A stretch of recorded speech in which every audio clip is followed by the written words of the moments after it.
Vous n'allez pas venir prêcher dans une église, même en français, avec un français tordu qu'on ne comprend pas. Il faut quand même avoir un certain... Sinon, les fidèles vont se moquer de vous. Sinon, vous risquerez d'être un conducteur aveugle. D'où la première vidéo, je lui ai expliqué ça. Mais le monsieur part dans tous les déboires, malheureusement.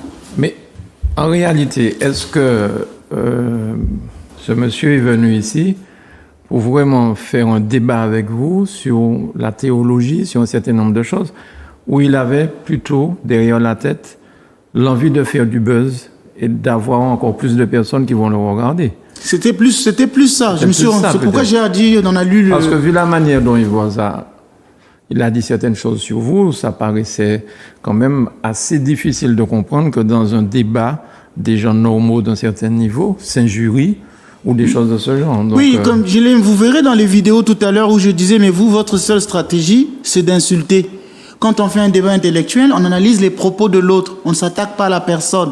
Bon, il y a un sujet, verbe, complément. Alors, j'essaie d'analyser son sujet, verbe et complément. Déjà, comme je disais à l'introduction, il se fait une erreur. Pour servir Dieu, on n'a pas besoin de faire la théologie. J'ai dit, mais c'est pas servir Dieu. On a dit, pour être pasteur. Donc, ça veut dire que celui qui est en face analyse le discours. Alors, on n'analyse pas le discours directement. Il dit, le père, maintenant, c'est déséquilibré. Voilà, on peut voir d'autres vidéos si vous voulez. Ok, très bien. On y va, Grégory. Que le père Ménas est déséquilibré. Vous savez, dans ces choses, comme je l'ai dit, c'est poussé par le Saint-Esprit que les hommes ont parlé de la part de Dieu. On n'étudie pas Dieu. Dieu se révèle.